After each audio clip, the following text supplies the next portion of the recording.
Hello friends, మనం previous వీడియోస్లో why should invest, అసలు ఇన్వెస్ట్మెంట్ ఎందుకు చేయాలనేది పార్వతీశం అనే ఎగ్జాంపుల్లో చూసుకున్నాం కదా. ఇన్ఫ్లేషన్ అనేది మనకి ద్రవ్యోల్బణం ఉంటుంది, ప్రైసెస్ పెరిగిపోతూ ఉంటాయి. దానివల్ల మనం ఇన్వెస్ట్మెంట్ చేసుకోవాలి, వెల్త్ క్రియేట్ చేసుకోవాలనుకున్నా, మన యొక్క నెట్వర్త్ పెంచుకోవాలనుకున్నా సరే మనకి ఇన్వెస్ట్మెంట్ యొక్క అవసరం ఉంటుంది. ఏవైనా స్పెసిఫిక్ ఫైనాన్షియల్ గోల్స్ మనం మీట్ అవ్వాలనుకున్నట్లయితే ఖచ్చితంగా ఇన్వెస్ట్మెంట్ చేసుకోవాలి. రిటైర్మెంట్ ప్లానింగ్ అంటే మనకి ఎప్పుడు 60-70 ఏళ్ళు వచ్చినప్పుడు రిటైర్ అవుతాం అనే అర్థం కాదు. రిటైర్మెంట్ అనేది మనం ఎర్లీగా కూడా తీసుకోవచ్చు. మనం ప్రాపర్గా ఫైనాన్షియల్ ప్లానింగ్ చేసుకొని మనం ప్యాసివ్ ఇన్కమ్ అనేది మనం తెచ్చుకునే స్టేజ్లోకి వెళ్ళినట్లయితే ఎర్లీగా రిటైర్మెంట్ ప్లానింగ్ చేసుకోవచ్చు. అలా మనం ఎర్లీ రిటైర్మెంట్ అయినా ప్లాన్ చేసుకోవాలనుకున్నట్లయితే మనకి ఇన్వెస్ట్మెంట్ యొక్క అవసరం ఖచ్చితంగా ఉంటుంది. సో ఈ పర్టికులర్ రీజన్స్ కోసం మనం ఇన్వెస్ట్మెంట్ చేయాలి అనేది మనం అర్థం చేసుకున్నాం ప్రీవియస్ వీడియోస్లో. సో మరి ఎక్కడ ఇన్వెస్ట్ చేయాలనేది మన చిన్న పార్వతీశం అనే దగ్గర నేర్చుకున్నాం. ఫిక్స్డ్ ఇన్స్ట్రుమెంట్స్ కానీ, ప్రెషియస్ మెటల్స్లో కానీ, రియల్ ఎస్టేట్, ఇంకా ఈక్విటీ, వీటన్నింటిలో కూడా మనం ఇన్వెస్ట్ చేసుకోవచ్చు అని తెలుసుకున్నాం. మరి ఎందులో ఎంత ఇన్వెస్ట్మెంట్ చేయాలనేది అర్థం కాక పిచ్చి అయిపోతున్నాడు అంట మన బుల్లి పార్వతీశం అన్నయ్య. అప్పుడు ఇన్ని వేరియస్ అసెట్ క్లాసెస్ ఉంటారా అని చెప్పేసి పెద్దాన్ని ఎక్స్ప్లెయిన్ చేస్తున్నాడు. అసెట్ క్లాసెస్ అంటే ఇప్పుడు ఏవైతే మనం ఇన్వెస్ట్మెంట్ ఆపర్చునిటీస్ ఉన్నాయో వాటినే మనం అసెట్ క్లాసెస్ అంటాము. అసెట్ అంటే ఏంటి? మన యొక్క ఆస్తి. సో మన ఇన్వెస్ట్మెంట్ ప్రతిదీ కూడా మన యొక్క ఆస్తి కింద ఉంటుంది కదా. సో దాన్ని అసెట్ క్లాసెస్ అంటాం మనం. సో ఈ ఫిక్స్డ్ ఇన్కమ్ ఇన్స్ట్రుమెంట్స్ కానీ, మెటల్స్, గోల్డ్ అండ్ సిల్వర్లో కానీ, ఇంకా రియల్ ఎస్టేట్ కానీ, ఈక్విటీలో కానీ, ఎందులో అయినా సరే మనం ఇన్వెస్ట్మెంట్ చేస్తే అదొక అసెట్ క్లాస్ అంటారు అనమాట. సో ఈ అసెట్ క్లాసెస్ని మనం 2 రకాలుగా క్లాసిఫై చేసుకుంటాం. ఒకటి రిస్కీ ఇన్వెస్ట్మెంట్స్, 2 రిస్క్ ఫ్రీ అంటే సేఫ్ ఇన్వెస్ట్మెంట్స్. సో మనకు తెలుసు కదా, రిస్కీ ఇన్వెస్ట్మెంట్ అంటే అది ఈక్విటీని మనం రిస్కీ ఇన్వెస్ట్మెంట్స్ అంటాం. రిస్క్ ఫ్రీ ఇన్వెస్ట్మెంట్ ఏది? ఫిక్స్డ్ ఇన్కమ్ ఇచ్చేటటువంటి ఏదైనా సరే మన క్యాపిటల్ ఎక్కడైతే సేఫ్గా ఉంటుందని మనం ప్రీవియస్ వీడియోస్లో మాట్లాడుకున్నాం. ఆ ఇన్స్ట్రుమెంట్స్ అన్నీ కూడా మనకి సేఫ్ ఇన్వెస్ట్మెంట్స్ లేదా risk free investments. So asset క్లాసెస్ని మనం ఈ 2 రకాలుగా క్లాసిఫై చేసుకున్నాం కదా. సో ఏ అసెట్ క్లాస్లో మనం ఎంత ఇన్వెస్ట్మెంట్ చేయాలి అనేది అర్థం కాక ఆలోచిస్తున్నాడు బుల్లి పార్వతీశం అన్నయ్య. అప్పుడు మన పెద్దన్నయ్య వచ్చి క్లియర్గా చెప్తున్నాడు, దీన్నే మనం అసెట్ అలొకేషన్ అంటాం నాన్న. అరే తమ్ముడు, అసెట్ అలొకేషన్ అనేది మనం ఎలా చేసుకోవాలంటే మన ఏజ్ని బేస్ చేసుకొని మనం ఎందులో ఎంత పెట్టాలి అనేది మనం డిసైడ్ అవ్వాలి. మనం కుర్రోళ్ళ ఉన్నాం అనుకో, అప్పుడు మనం రిస్క్ ఎక్కువ తీసుకోగలం. కాబట్టి ఇలాంటప్పుడు మనం ఎక్కువ రిస్కీ ఇన్వెస్ట్మెంట్స్ చేసి ఎక్కువ రిటర్న్స్ అనేది తెచ్చుకోవాలి. అలా మన వయసు పెరుగుతూ ఉండే కొద్దీ మనం రిస్క్ తీసుకునే కెపాసిటీ అనేది మనకి తగ్గిపోతుంది. ఎందుకంటే సంపాదించే కెపాసిటీ కొంచెం తగ్గొచ్చు. ముందు పని చేసినంత మనం పని చేయలేం కదా. ఎందుకంటే సేఫ్టీ అనేది మనకి అక్కడ నుంచి కొంత ఇంపార్టెంట్. సో ఆ రిస్క్ అనేది తగ్గించుకోవాలి. కాబట్టి అప్పుడు మనం రిస్కీ ఇన్వెస్ట్మెంట్ అనేది ఏజ్ పెరిగే కొద్దీ తగ్గించుకుంటూ ఉంటాం. అలా మనం రిటైర్మెంట్ స్టేజ్కి వెళ్ళేసరికి చాలా తక్కువ రిస్క్ తీసుకునే స్టేజ్లో ఉండాలి. మరి ఇక్కడ రిస్కీ ఇన్వెస్ట్మెంట్ అంటే ఏంటి? Equity investment.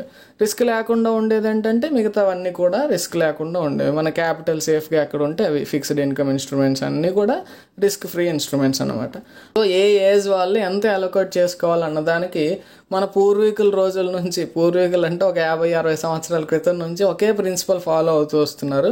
అదేంటి అంటే 100 - ఏజ్ రూల్ అంటారు. 100 - ఏజ్ రూల్. సో మరి 100 - ఏజ్ రూల్ ఏంటన్నయ్యా అని అడిగితే చెప్తున్నాడు అనమాట.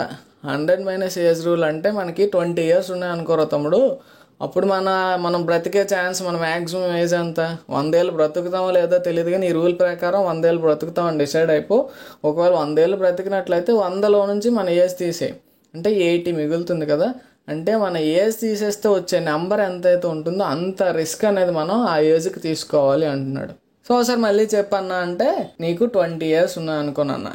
20 years అయితే అప్పుడు 100లో నుంచి మనం 20 మైనస్ చేసుకుంటాం. అంటే ఎంత వస్తుంది? 80 వస్తుంది కదా. సో ఆ 80% అనేది మనం ఈక్విటీలో పెట్టుకోవాలంటే 80% మనం రిస్క్ తీసుకునే కెపాసిటీ నీకు ఉంది అని అర్థం. సింపుల్గా అది 100 - years అంటే ఏంటి? 40 years మనకు ఉన్నట్లయితే మనం 60% మాత్రమే ఈక్విటీలో పెట్టుకోవాలి, 60% మనం రిస్క్ తీసుకోవాలి, 40% సేఫ్ సైడ్గా మనం వెళ్ళాలి. అంటే ఏజ్ పెరుగుతున్న కొద్దీ మనం సేఫ్టీ చూసుకోవాలన్నాం కదా, దానికి ఒక సింపుల్ రూల్ ఇది 100 - ఏజ్ రూల్. సో అర్థమైంది కదా.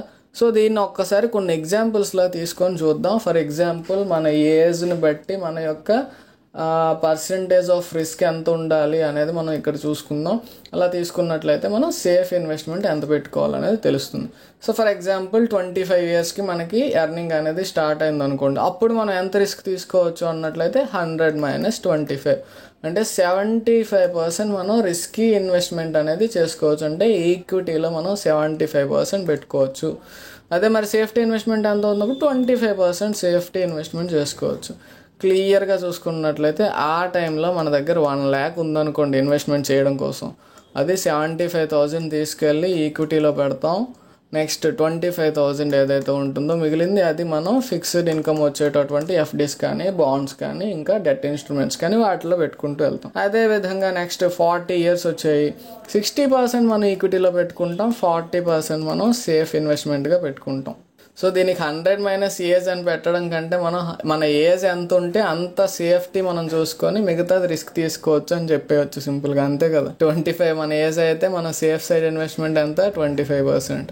ఈక్విటీలో ఎంత పెట్టాలి అనుకున్నట్లయితే 100 - ఏజ్ అనే రూల్ పెట్టుకోవచ్చు. అర్థమైంది కదా, సింపుల్ అంతే, మరి ఇంకేం లేదు. ఈక్విటీలో మనం ఎంత ఇన్వెస్ట్ చేయాలనుకున్నట్లయితే మన ఏజ్ ఎంత ఉందో దాన్ని 100లో నుంచి తీసేసి ఆ పర్సంటేజ్ని మనం ఈక్విటీలో పెట్టుకొని మిగతాది మన ఏజ్ ఎంత నెంబర్ ఉంటే అంత పర్సంటేజ్ సేఫ్టీ సైడ్ మనం ఉంచుకోవాలి. సో దీని అర్థం ఏంటి అంటే మన వయసు పెరిగే కొద్దీ, మన ఏజ్ ఏదైతే ఉంటుందో అది పెరిగే కొద్దీ మనం రిస్క్ తీసుకునే కెపాసిటీ అనేది మనకి తగ్గిపోతూ ఉంటుంది.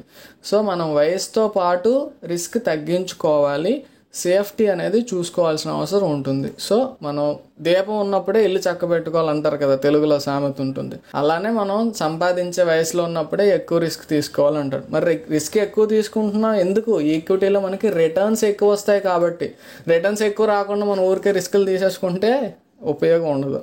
సో రిటర్న్స్ ఎక్కువ వచ్చే విధంగా మనం రిస్క్ మేనేజ్మెంట్ చేసుకొని సరైనటువంటి ఆపర్చునిటీస్ ఐడెంటిఫై చేసి సరైనటువంటి స్టాక్స్ ఐడెంటిఫై చేసుకొని ఎక్కువ రిటర్న్స్ వచ్చేలా మనం ప్లాన్ చేసుకున్నట్లయితే అప్పుడు ఈ ప్లానింగ్ అంతటికి ఒక యూజ్ ఉంటుంది. సో మనకి ఏమర్థమైంది, ఈక్విటీస్లో మనం ఇన్వెస్ట్మెంట్ అనేది ఎప్పుడు కూడా కొంత రిస్క్ అనేది ఖచ్చితంగా ఉంటుంది. ఇది ఎలాంటిదంటే ఒక టైట్ రోప్ మీద మనం నడుచుకుంటూ వెళ్ళడం లాంటిది. సో అలాంటి కేసులో మనం టైట్ రోప్ మీద నడుచుకుంటూ వెళ్ళేవాడు వాడు హాయిగానే నడుచుకుంటూ వెళ్తాడు. ఎందుకు అలా అంటే బ్యాలెన్స్ అనేది చూసేవాడికి భయంకరంగా ఉంటుంది, అమ్మో వీడి రోప్ మీద ఎలా నడుస్తున్నాడు ఏంటి అని, కానీ వాడు హ్యాపీగానే నడుస్తాడు. బ్యాలెన్స్ చేయడం రావాలి. ఏంటి ఇక్కడ మనం బ్యాలెన్స్ చేసుకోవాలంటే మన యొక్క రిస్క్ రివార్డ్ అనేది బ్యాలెన్స్ చేసుకుంటూ వెళ్ళాలి. సో ఆ రిస్క్ రివార్డ్ అనేది మనం బ్యాలెన్స్ చేసుకొని రిస్క్ని మేనేజ్ చేసుకొని ప్రాపర్గా వెళ్ళినట్లయితే మనం ఖచ్చితంగా ఆ రిస్క్ని అధిగమించి మంచి గ్రోత్ అనేది మనం సంపాదించగలం ఈక్విటీలో ఇన్వెస్ట్ చేసినట్లయితే. సో ఆ ఈక్విటీ ఇన్వెస్ట్మెంట్కే ఇంకొక పేరు ఏంటి అంటే స్టాక్ మార్కెట్లో ఇన్వెస్ట్మెంట్ చేయడం, స్టాక్స్లో మనం ట్రేడింగ్ చేసి ఎర్నింగ్ చేయడం. సో స్టాక్ మార్కెట్ గురించి నెక్స్ట్ వీడియో నుంచి మనం ఇన్ డీటెయిల్డ్గా నేర్చుకుంటూ వెళ్దాం. Thank you very much. Next వీడియోలో మళ్ళీ కలుసుకుందాం.